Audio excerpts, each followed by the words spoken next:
تو پھر دوسرا جو ہے مرحلہ یہ ہے کہ تم اپنے علاقے میں اسی طرح سے باقی رہو گے، لیکن آپ کو جزیہ دینا پڑے گا۔ جزیہ کا مطلب یہ ہوتا تھا کہ آپ کو اسلامی حکومت کے ماتحت رہنا ہوگا، اور اسلامی حکومت آپ کی حفاظت کی ذمہ داری لے گی۔ اگر کوئی آپ پر حملہ کرے گا تو اسلامی حکومت آپ کا ساتھ دے گی، آپ کی ضروریات اور آپ کی حفاظت اسلامی حکومت کی ذمہ داری ہوگی، اور اس ذمہ داری کے بدلے میں آپ سے ایک طرح کا ٹیکس لیا جائے گا، اسی ٹیکس کا نام جزیہ ہوتا تھا۔ تو جزیہ دینا پڑے گا، یا تو آپ کو یہ ماننا پڑے گا۔ اگر آپ یہ بھی نہیں مانتے ہیں تو پھر اب تیسرا کیا ہے، آپس میں جنگ ہوگی۔ تو پہلے دعوت پیش کرنا یہ اسلام کی شان ہے، اور اسلامی دعوت کی شان ہے، تو کہ ہمارا یہ مقصد تو ہرگز نہیں ہے کہ ہم دنیا میں جو ہے چودراہٹ اپنی قائم کریں، یہ مقصد نہیں ہے۔ مقصد کیا ہے کہ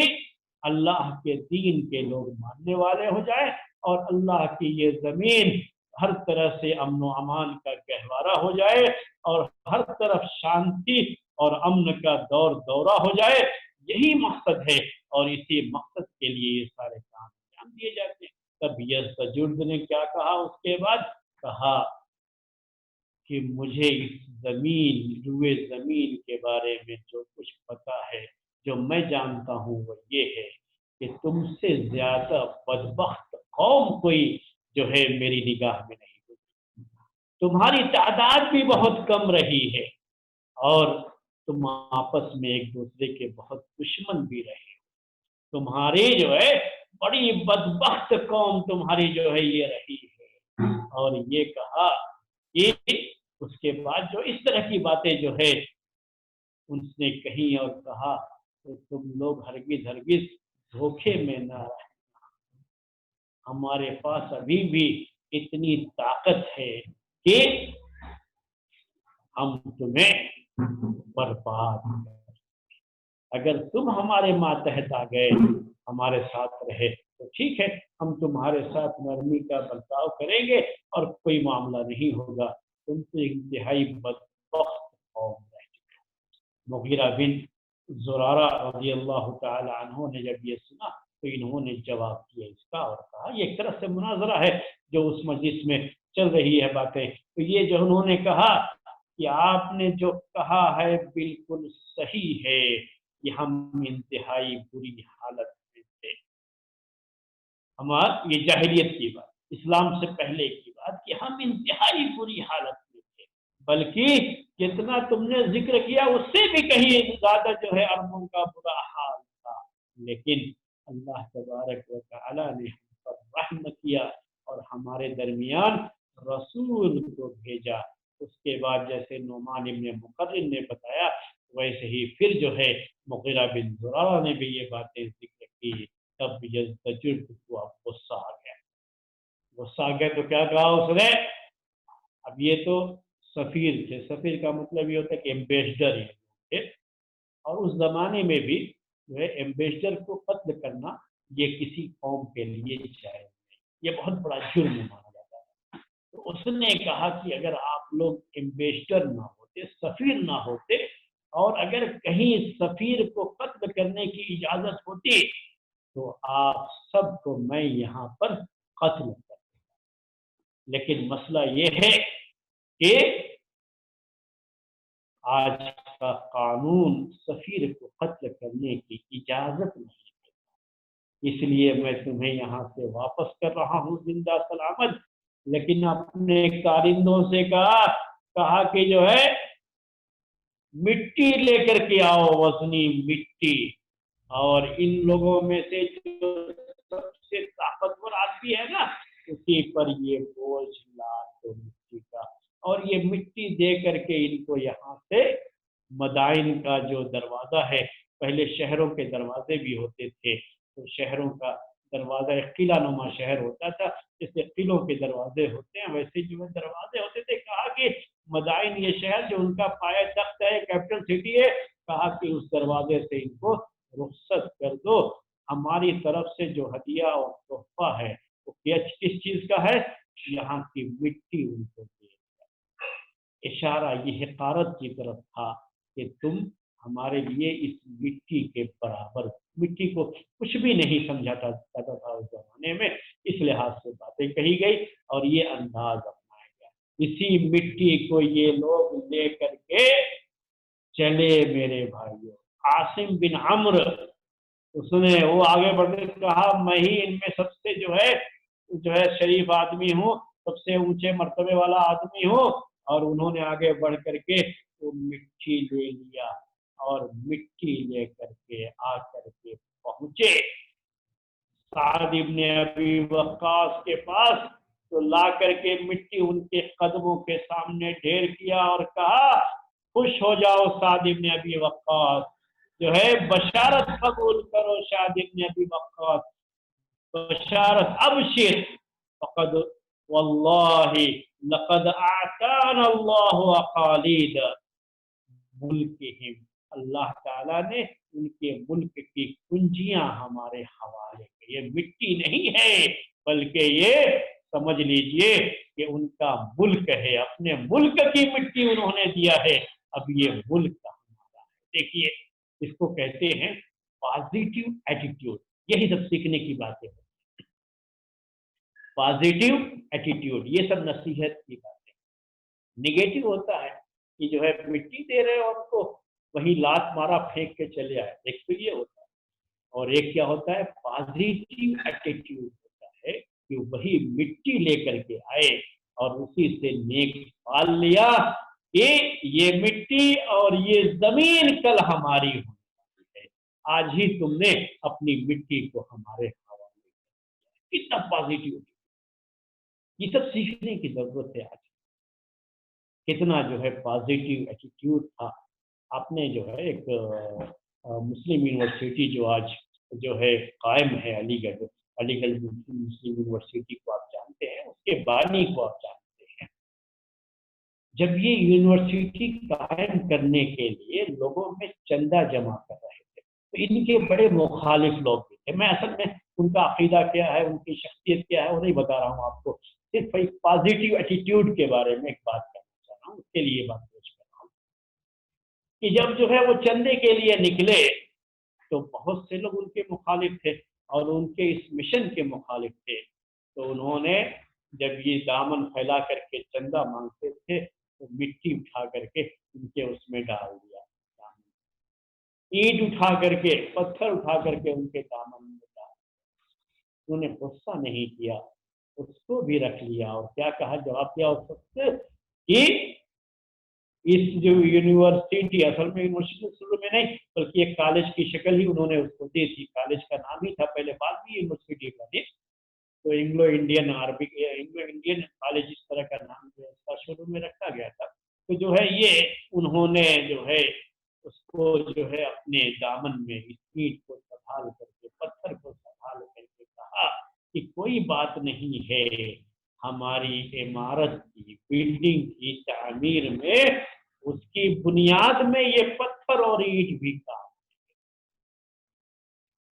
بجائے غصہ۔ یہ ہوتا ہے پازیٹیو ایٹیٹیوڈ، اور اس ایٹیٹیوڈ سے آدمی دشمن کو پہلے مارتا ہے۔ اگر آپ جذبہ اور جوش دکھا کر کے خلاف میں کچھ جو ہے بول گئے، اور یہ نگیٹو ایٹیٹیوڈ جو ہوتا ہے نا، اس سے جو ہے بہت نقصان ہوتا ہے، بعد میں پریشانیاں ہوتی ہے۔ تو یہاں انہوں نے یہ ایٹیٹیوڈ دکھایا، یہ ہمارے لیے نصیحت کی باتیں ہیں، سیکھنے کی باتیں ہیں، انہیں سیکھیے میرے بھائیوں۔ جب جو ہے یہ ڈیلیگیشن وہاں سے واپس ہو گیا تو اب جو ہے یزدجرد نے بھی اپنے جو اس کا جو ہے سب سے مشہور قسم کا کمانڈر تھا رستم جسے کہا جاتا تھا، رستم کو 1 لاکھ سے زیادہ فوج دے کر کے اس نے وہاں سے روانہ کیا مدائن سے، اور کہا کہ اب جاؤ اور جا کر کے جو ہے ان لوگوں کا جو ہے دماغ صحیح کرو، ان کی عقل ٹھکانے لگاؤ، یعنی اسلامی فوج سے مقابلے کے لیے ان کو جو ہے بھیج دیا۔ رستم ان کا کمانڈر وہاں سے 1 لاکھ سے زائد فوج لے کر کے یہ آگے بڑھتا ہے، اور راستے میں کیا چیزیں ہوتی ہیں، اور پھر جہاں اسلامی فوج جو ہے ٹھہری ہوئی ہے اور اس جگہ سے